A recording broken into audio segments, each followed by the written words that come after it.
இப்போ நான் எப்பவுமே என் நண்பர்கள் வந்து பார்த்தீங்கன்னா சூரி, யோகி பாபு, சந்தானம், ரோபோ சங்கர், சிவகார்த்திகேயன் எல்லாமே ஒரே காலத்தில் பயணிச்சவங்க. சிவகார்த்திகேயன் நமக்கு ஜூனியர், அதான் அடுத்த செட்டில் வர்றாரு அவர். நான் வந்து சிம்பு வந்து ஹீரோ அறிமுகமான படம் காதல் அழிவதில்லை, அதுல இருந்து நாங்களாம் அந்த செட்டு. யோகி பாபுலாம் கிட்டத்தட்ட ஒரு 15-14 வருஷம் போராடி தான் அந்த இடத்துக்கு வந்தார். ஆனா அந்த ஒரு படம் தான் நமக்கு தெரியுது, ஒரே படத்துல ஃபெயில் ஆயிட்டாரு அப்படின்ட்டு. ஆனா அதுக்கு முன்னால எவ்வளவு கஷ்டப்பட்டாருன்னு யாருக்கும் தெரியாது. அந்த மாதிரி தான். அப்ப இங்க மரம் வெட்டுறாங்கல்ல, மேலே ஏறி இங்க இருந்து சவுண்ட் வரணும், மரம் வெட்டுற சவுண்ட் ஸ்கிரீன்ல. இங்க ரொம்ப இருக்கிறாங்கல்ல, இங்க இருந்து சத்தம் வரணும் ஸ்கிரீன்ல அப்படின்னால எல்லாம் சிரிச்சுட்டாங்க. ஏன்னா அப்ப ஸ்டுடியோ போனிக்கு ஒரே ஒரு சிஸ்டம் தான் இருந்துச்சு. தியேட்டர் சென்டர்ல இருந்து த்ரோ ஆகும் சத்தம், மொத்த தியேட்டருக்கு அதுதான். சினிமா வந்து நீங்க நினைக்கிற மாதிரி கிடையாது. நானே சொல்லுவேன், இது உங்க அம்மா எங்க அம்மா இல்லடா சினிமா, நிறைய பேர் கொடுத்துருக்கு இனிமா.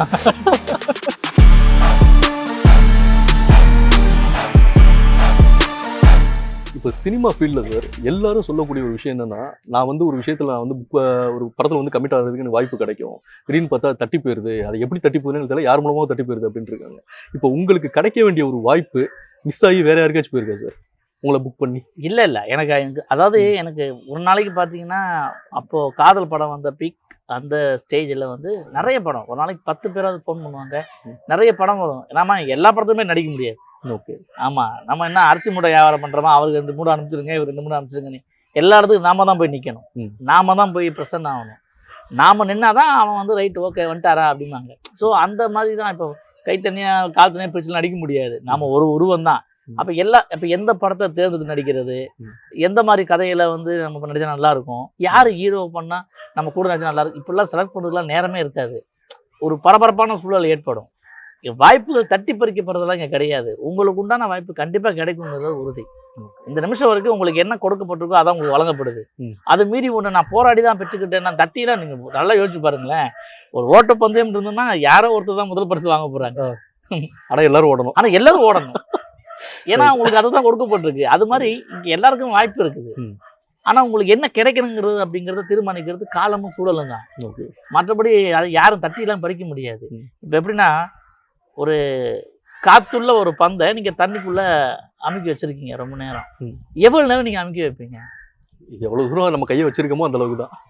ஒரு கடத்தில் என்ன ஆகும், கை வலிக்கும். அப்போ என்ன பண்ணுவீங்க, கையை எடுப்பீங்க, அப்போ பந்து என்ன பண்ணும், மேலே வந்துடும், ஆட்டோமேட்டிக்காக மேலே வந்துடும். அது மாதிரி தான் திறமைங்கிறது காற்று மாதிரி, பந்துக்குள்ள காற்று மாதிரி. எவ்வளோ நம்மளை ஒருத்தன் அடக்கி வைக்க நினைச்சாலும் ஒரு கடத்தில் அவனையும் விட்டுருவான்.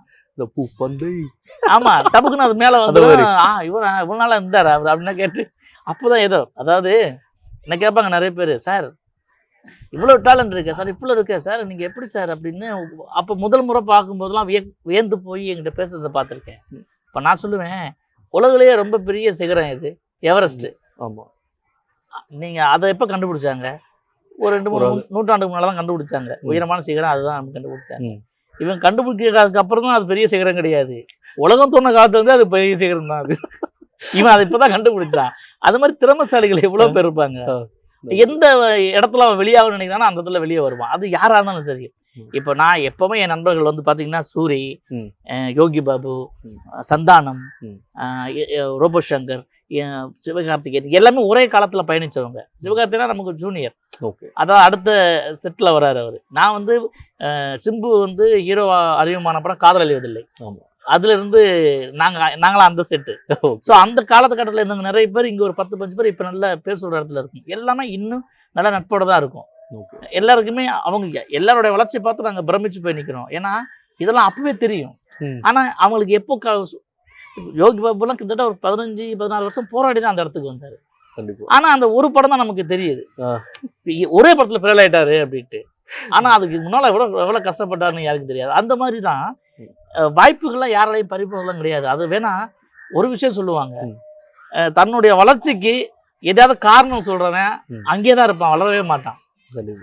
இல்லைங்க அது என்னாலதான் அது நடந்துச்சு, நான் தான் பார்த்துக்கணும் அப்படின்னு போறவன் கண்டிப்பா ஜெயிச்சிருவான். அது யாரையுமே கவனிக்கக்கூடாது ரொம்ப, ஏன்னா எல்லாரையும் கவனிக்க தன்னை கோட்டை விட்டுருவான். புரியுதா உங்களுக்கு? எல்லாம் தெரியும்டா, ஒன்று நான் பார்த்துக்கிட்டு தான் இருக்கேன், எனக்கு தெரியும் அப்படிங்கிறவங்க பார்த்தா எல்லாம் போயிடுவாங்க, அங்கேயே தான் நிற்பா. அது மாதிரி கண்டுக்க கூடாது அதெல்லாம். ஓகே சார், இப்போ சினிமா இப்போ இந்த ஃபீல்டில் சார் உங்களுக்கு வந்து எல்லாருக்குமே ஒரு தாட்டில் இருக்கும், இந்த மாதிரி ஒரு கேரக்டர் நான் இன்ன வரைக்கும் பண்ணதே இல்லையாச்சா, இந்த கேரக்டர் நம்ம பண்ணிடணும்பா அப்படின்ற கேரக்டர் ஏதாச்சும் இருக்கா சார்? இல்லை, இப்போ இந்த 20 வருஷ சினிமா பயணத்தில் எல்லா விதமான கதாபாத்திரங்களும் நடித்த படங்கள் இருக்குது. அதில் நிறைய படங்கள் ஓடாத படங்களாக இருக்குது, இல்லை வியாபார ரீதியாக வெற்றி பெறாத படங்களாக இருக்குது. அப்படி தானே ஒழிய எல்லா கேரக்டரும் நான் மேக்ஸிமம் நடிச்சிருக்கேன். ஆனால் இப்படி தான் பண்ணணும் அப்படிங்கிற ஒரு இது கிடையாது. அதாவது கமல் சார் சொல்லுவார், காமெடி நடிகன்னு ஒருத்தர் கிடையாது, நடிகன் தான். கண்டிப்பாக.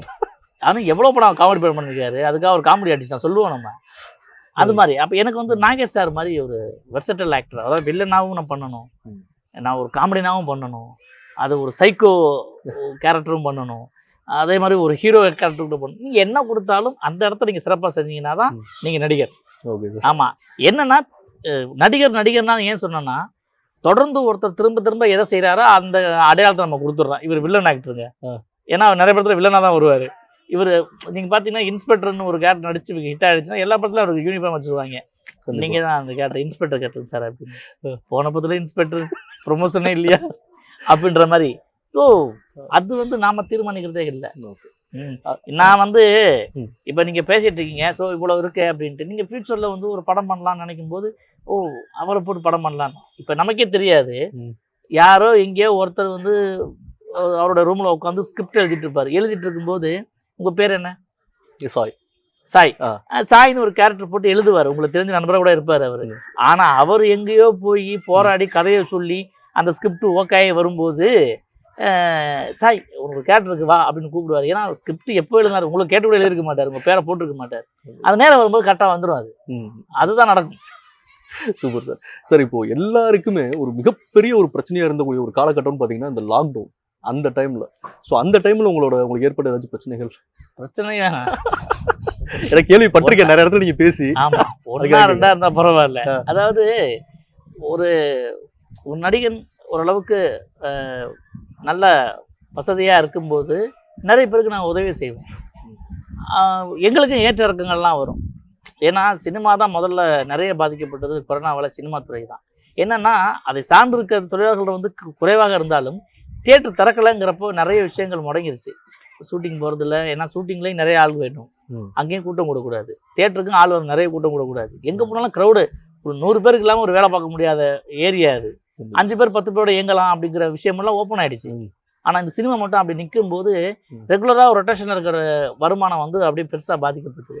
அப்போ நிறைய நம்மளை சார்ந்துக்க நடிகைகள், நிறைய சின்ன சின்ன இடங்கள்ல இருக்கவங்கலாம் நம்மளை ஃபோன் பண்ணி கேட்பாங்க, இந்த மாதிரி ஏதாவது ஹெல்ப் பண்ண முடியுமா சார் அப்படின்ட்டு.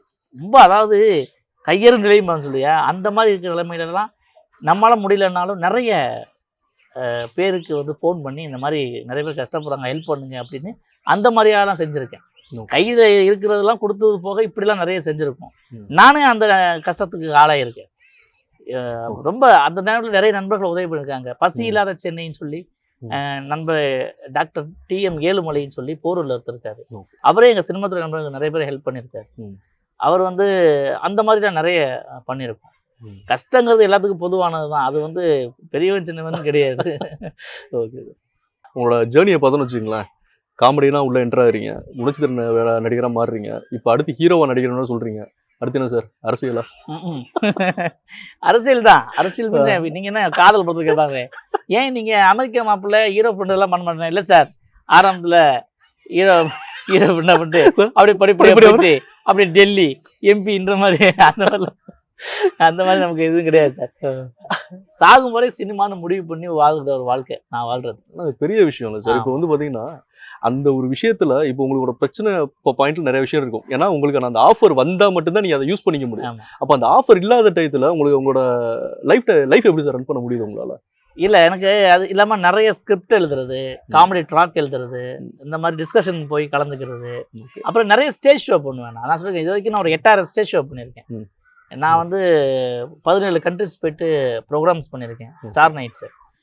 இந்த மாதிரி நிறைய, அதாவது சினிமா சம்மந்தப்பட்ட எல்லா துறையிலையும் நம்ம வந்து இருக்கிறதுனால அதில் வந்து எனக்கு வர இன்கம் வந்துகிட்டே தான் இருக்கும். ஆமாம், அதில் வந்து வெறுமனே நடிப்பை மட்டும் நம்பிட்டு இருந்தாலும் முடியாது.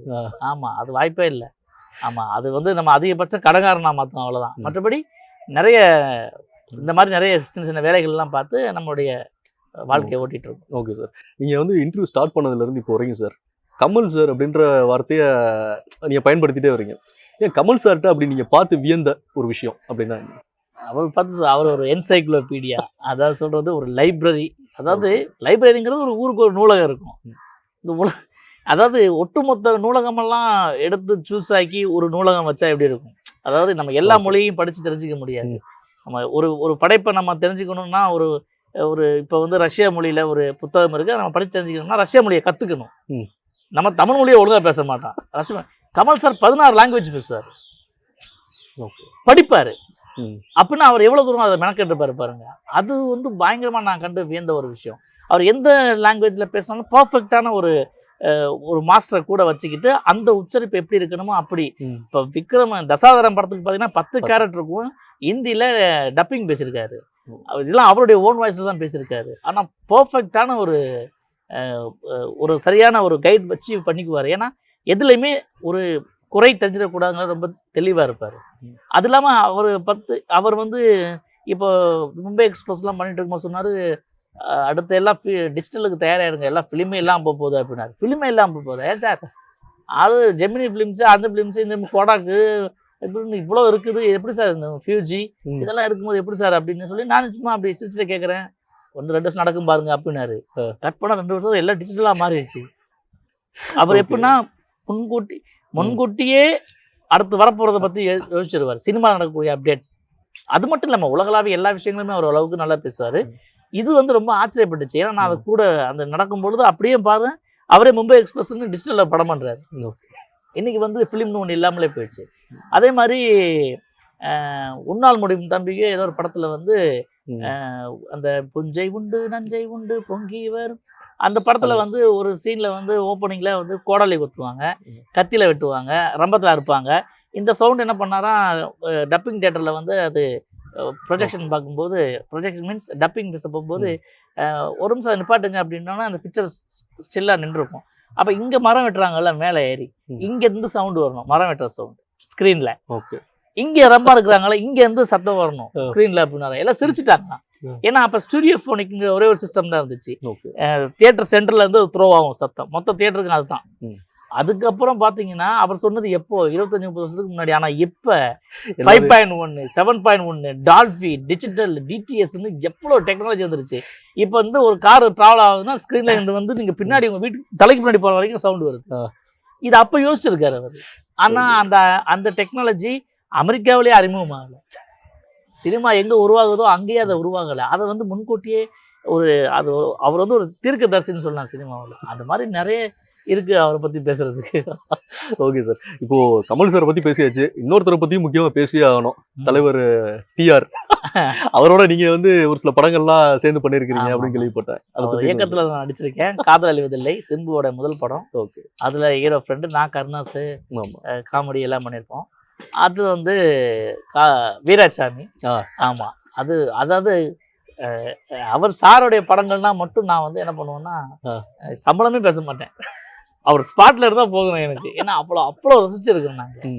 ஒரு அஷ்டாவதானின்னு சொல்லலாம். அவர் திரைத்துறையில் வந்து மொத்த ஏரியாவிலையும் பாட்டாகட்டும், ஸ்கிரிப்டாக இருக்கட்டும், காமெடியாக இருக்கட்டும், சென்டிமெண்ட்டாக இருக்கட்டும், செட்டு அரங்கங்கள் அமைக்கிறதா இருக்கட்டும், டிஃப்ரெண்டான அரபிக் மியூசிக்கெல்லாம், அதாவது ஆஃப்ரிக்கன் மியூசிக்கெல்லாம் இங்கே கொண்டு வந்து இன்ட்ரடியூஸ் பண்ண இதாகட்டும், இதெல்லாம் வந்து மிரண்டிருக்கும் அவரை பார்த்து. ஒரு காலத்தில் அவர் பேர் ட்ரெண்ட் செட்டர், அதாவது பெரிய மாற்றத்தை உருவாக்குற விஷயங்களை உருவாக்குறவங்க அவங்கெல்லாம். அவர் வந்து இன்றைக்கும் ஜோதிடமாக இருக்கட்டும், ஆன்மீகமாக இருக்கட்டும், எந்த விஷயத்தை எடுத்துக்கிட்டாலும் அவ்வளோ தெளிவாக பேசுவார். அவ்வளோ ஞாபக சக்தி. நான்லாம் பொய்ச்சுடையெல்லாம் மாட்டியிருக்கேன். ஒரு நாள் ஷூட்டிங் வந்து வேற ஒரு படத்துக்கு போனோம். இங்கே வந்து சார் ஷூட்டிங் வச்சுட்டாங்க. நான் உடனே போய் சொல்லிட்டு போகிறேன், சார் என் தங்கச்சி கல்யாணம் இருக்குது சார், நான் போகணும் சார் அப்படின்னு சொன்னோன்னே, அப்படியாடா சரிடா, அவர் தங்கச்சி சின்ன பண்ணி பார்ப்பார்ல, சரிடா போயிட்டு வாடா அப்படின்ட்டாரு. நான் போயிட்டேன். ரொம்ப நாள் கழித்து திரும்ப சாரை பார்க்க போகும்போது, என்னடா தங்கச்சிக்கு நல்லபடியாக முடிஞ்சானார். எது தங்கச்சி சார் அப்படின்னு. ஏண்டா சுஜின்னு ஒரு தங்கச்சி இருக்குது, கல்யாணம்னு சொல்லிட்டு. அது ஆமாம் சார், சித்தி பொண்ணு சார் அப்படின்னு. அது என் தங்கச்சி தான். நான் அதாவது கரெக்டாக கேட்பார். அது நம்ம மறந்துடுவோம் ஏதோ ஒரு விஷயம். ஒவ்வொரு காலையில் எழுந்த உடனே பார்த்தீங்கன்னா, நீங்கள் வந்து இப்போ ஒன்றும் இல்லை, கொட்டாச்சின்னு என் நண்பன், அவன் போயிட்டு நானும் அவனும் அடிக்கடி சாரை பார்க்க போகும்போது சார் சொல்வார், டேய் கொட்டாச்சி ஏதாவது காமெடி இருந்தால் சொல்லுடா, நாளைக்கு ஷூட்டிங் இருக்குது வைக்கணும் அப்படின்னோடனே அவன் என்ன பண்ணுவான், அவன் என்ன சொல்லுவான், சார் ஒரு பொண்ணு வருது சார், அவங்க அப்பா வர்றாரு சார், ஏமா காலேஜில் ஒரு பையனை லவ் பண்ணுறேன்னு சொன்னியே, பையன் இப்போ என்ன பண்ணுறான், எட்டி எட்டி வதைக்கிறான்ப்பா அப்படின்னு சொன்னோன்னா காக்கான்னு பயங்கரமாக உழுது சிரிப்பார். சிரிச்சுட்டு டேய் இது குமுதம் புத்தகத்தில் 36ஆம் பக்கத்தில் இருக்குடா அப்படிப்பாரு. குமுதம் புத்தகத்தில் 36ஆம் பக்கத்தில் அந்த வாரம் வந்து அதை படித்து மெமரி பண்ணி வச்சிருப்பாரு. குமுதம் புக்குன்னு சொல்ற வரைக்கும் ஓகே, ஆனால் 36ஆம் பக்கம் வரைக்கும் நீங்கள் பரட்டி அங்கே டேபிள் வந்து பரட்டி பார்த்தா அங்கே இருக்கும், அது இவரும் படிச்சிருப்பான். அவர் அவ்வளோ ஒரு மெமரிங்க அவரு. நீங்க என்ன இந்த எந்திரன் படத்துல காட்டுவாங்கல்ல அந்த ஜெகாபைட்டுமாங்களே, அவர்லாம் கணக்கே கிடையாது. அவ்வளவு பெரிய ஸ்டோரேஜ் அது. ரொம்ப அலாதையான மனிதர், அன்பான மனிதர். எல்லாத்தையுமே நடிகர்கள்ட்ட அவ்வளவு பிரியமா இருப்பாரு. அவருக்குன்னு இன்னைக்கும் வச்சிருக்கிற சில கொள்கைகளை மாறாம அப்படியே இருக்கிற ஒரே மனிதர் நடிகர் பார்த்தீங்கன்னா டிஆர் சார். ஓகே சார், இந்த சினிமா ஃபீல்டில் உங்களுக்கு ரொம்ப பிடிச்ச நடிகர் அப்படின்னா யார் சார்? அன்றும் இன்றும் என்றும் பார்த்தீங்கன்னா எனக்கு கமல் சார் பிடிக்கும், அடுத்து நாயகர் சார் பிடிக்கும். ஓகே. ஆமாம், எப்போவுமே எவருக்குன்னா எனக்கு பிடிக்கிறது சார்லி சாப்ளின். ஓகே. அவர் தான். நான் ஒரு இயக்குனராக, ஒரு தயாரிப்பாளராக, ஒரு மியூசிஷியனாக, ஒரு ஸ்கிட் பண்ணுறவராக, ஒரு எல்லா திறமைகளும் கொண்ட ஒரு பெரிய கலைஞன். நிறைய நடிகர்கள் இருக்காங்க. சந்திரபாபு சார்லாம் எனக்கு அவ்வளோ பிடிக்கும். ஏன்னா எங்கள் அப்பாவுக்கு சந்திரபாபு மாதிரியே ஆடுவார், அதனால் அவர் ரொம்ப பிடிக்கும். எனக்கு என்றைக்குமே வந்து உலக நாயகன் தான். ஓகே. எனக்கு வந்து சார் இந்த இன்டர்வியூக்கு வர்றதுக்கு முன்னாடி உங்களை பற்றி ஒரு சில உங்களை இன்டர்வியூ எடுக்க போகிறோன்னா நான் ஒரு சில விஷயங்கள்லாம் பார்த்தேன். பார்க்கும்போது ஒரு பின்னாடி எடுத்து போது 200 படங்களுக்கு மேலே நீங்கள் நடிச்சிருக்கிறீங்க. இப்போ இவ்வளோ விஷயங்கள் நீங்கள் பண்ணியிருக்கீங்களே, அந்த அங்கீகாரம் உங்களுக்கு கிடச்சிருச்சுன்னு நீங்கள் நினைக்கிறீங்களா சார்? இல்லை, எனக்கு அங்கீகாரம் அப்படிங்கிறது வேற. மக்கள் இருந்த இப்போ நம்ம வெளியில் போகிறோம், நம்மளை ரெகக்னைஸ் பண்ணணும் அப்படின்னா ஊரில் வந்து ஓடி வந்தோம், நம்மளை பார்த்தா நடிகர்ரா அப்படின்னு சொன்னோம். அது நடந்துருச்சு. ஓகே. ஆமாம், அது ஒன்றும் பெரிய இது கிடையாது. ரெகக்னைஸ் அப்படிங்கிறதுலாம் ஒன்றும் கிடையாது. நீங்கள் இருக்கிற துறையை நீங்கள் இன்னும், அதாவது நீங்கள் இப்போ எவ்வளவோ அப்டேட் வந்துருச்சு, ட்ரெண்டிங்கு அப்படின்றாங்க, வேறு விஷயங்கள் வந்துட்டுருக்குது, எல்லாம் மாறுதுன்றாங்க. என்ன நடந்தாலும் இப்போ இருக்க சினிமாவிலையும் இருக்கேன் அப்படிங்கிறது தான் பெரிய சாதனைங்க. ஏன்னா நிறைய பேர் நான் இருக்கிற காலகட்டத்திலேருந்து ஓடி வந்தாங்க, நிறைய பேர் இப்போ கூடவே இல்லை. ஐ மீன் இங்கே சென்னையிலே இல்லை, எல்லாமே அவங்க ஊருக்கு செட்டில் ஆகிட்டாங்க முடியலன்னு சொல்லி. இதில் பெரிய ஒரு வேள்வி மாதிரி, ஒரு வார் மாதிரி. இங்கே அதாவது சர்வைவல் ஆஃப் த ஃபிட்டஸ்ட். தன்னைத்தான் யார் எது காப்பாற்றிக்கொள்ள இல்லையோ அந்த உயிர் நாங்கள் அழிஞ்சிருந்த உலகத்துல இருந்து. இது மனிதனுக்கு ரொம்ப பொருந்தும். அது இந்த துறைக்கு ரொம்ப அவசியம். சினிமா வந்து நீங்கள் நினைக்கிற மாதிரி கிடையாது. நானே சொல்லுவேன், இது உங்கள் அம்மா எங்கள் அம்மா இல்லடா சினிமா, நிறைய பேர் கொடுத்துருக்கு இனிமா. ஓகே சார், இப்போ உங்களோட டைமை எங்களுக்காக சார் இவ்வளோ நேரம் ஸ்பெண்ட் பண்ணி உங்களோட பிஸி ஷெட்யூல்லையும் இந்த மாதிரி ஒரு டைமை கொடுத்து இந்த இன்டர்வியூக்கு ஒரு தூரம் வந்ததுக்கு மிக்க நன்றி சார். மிக்க நன்றி. நான் தான் உங்களுக்கு தேங்க்ஸ் சொல்லணும். ஏன்னா நிறைய பரபரப்பான உலகம் இது. ஒரு நாளைக்கு எழுந்தால் எவ்வளோ கமிட்மெண்ட் இருக்குன்னு அவங்களுக்கு தெரியுதோ இல்லையோ, அவ்வளோ இருக்குது இந்த உலகத்தில் அவங்களுக்கு நேரமின்மையின் காரணமாக. அந்த மாதிரி நேரத்தில் கூட இப்படிப்பட்ட ஒரு நிகழ்ச்சியிலே ஆன்லைன்லேயோ மற்ற ஊடகங்கள் வழியாகவோ பார்க்கக்கூடிய அனைத்து நல்ல உள்ளங்களுக்கும் இதுவரைக்கும் எனக்கு கொடுக்குற ஆதரவும் அந்த அரவணைப்பு தான் எங்களை வந்து இவ்வளோ தூரம் ஓட வச்சிட்டு இருக்குது. மறக்காமல் சப்ஸ்கிரைப் பண்ணுங்கள், ஷேர் பண்ணுங்கள், லைக் பண்ணுங்கள். நன்றி, வணக்கம்.